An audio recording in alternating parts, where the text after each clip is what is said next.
Joining us to discuss this is Peter Newman. He's a professor at Curtin University Sustainability Policy Institute and a member of the Intergovernmental Panel on Climate Change. He's speaking to us from Perth in Australia.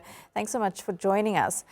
The Doomsday Clock, I mean, the name itself is really ominous. How concerned should we be? How concerned are you as a scientist?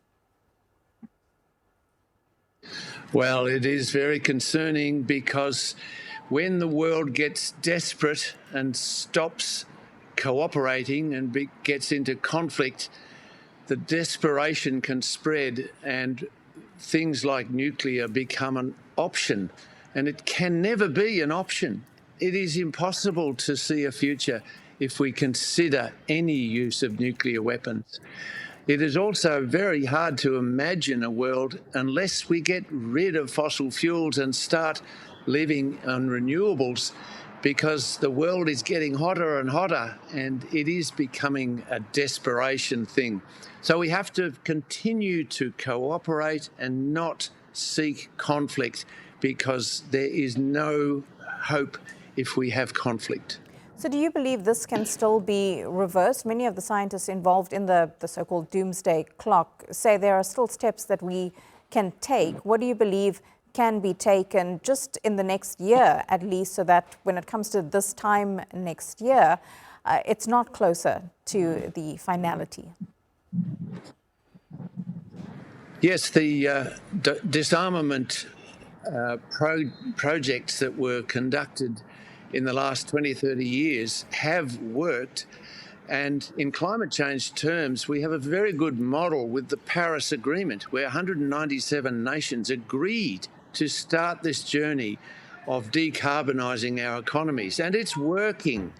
There are some who've withdrawn, but it is mostly getting on with it. We do know how to cooperate. We have enough examples, so we should retain hope. But we need constant reminders that we cannot seek the desperate solutions like nuclear. So when it comes to that cooperation that you speak about, there's cooperation on climate change, but what about technology? There's this rapid rise in AI, and most of the world, if not all of it, really hasn't put the methods in place or even the legal terms in place to be able to prevent AI from taking on its worst form. Yes, there are issues, and AI is emerging as one that is both a hopeful solution, because it is very clever and can help us do clever things with solar and batteries and electric vehicles and how they integrate and what's the best way to run the economy in a decarbonised way. It can be useful, but it is also a very bad master. So we need to take every technology and learn to make it a servant, not the master. So we do have those issues, and those issues are only resolved when we get together and work out how best to manage them in different ways in different parts of the world.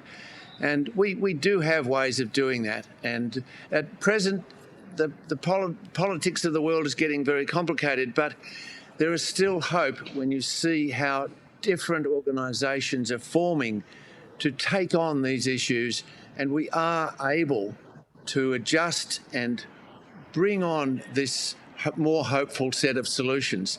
It is something that we constantly have to remind ourselves. Human beings cooperate well. We don't have to be in conflict. We don't have to try throwing migrants out of every country. We can deal with these issues and thrive on them. We don't need to give up and despair. Professor Peter Newman, thank you very much for joining us. Appreciate it.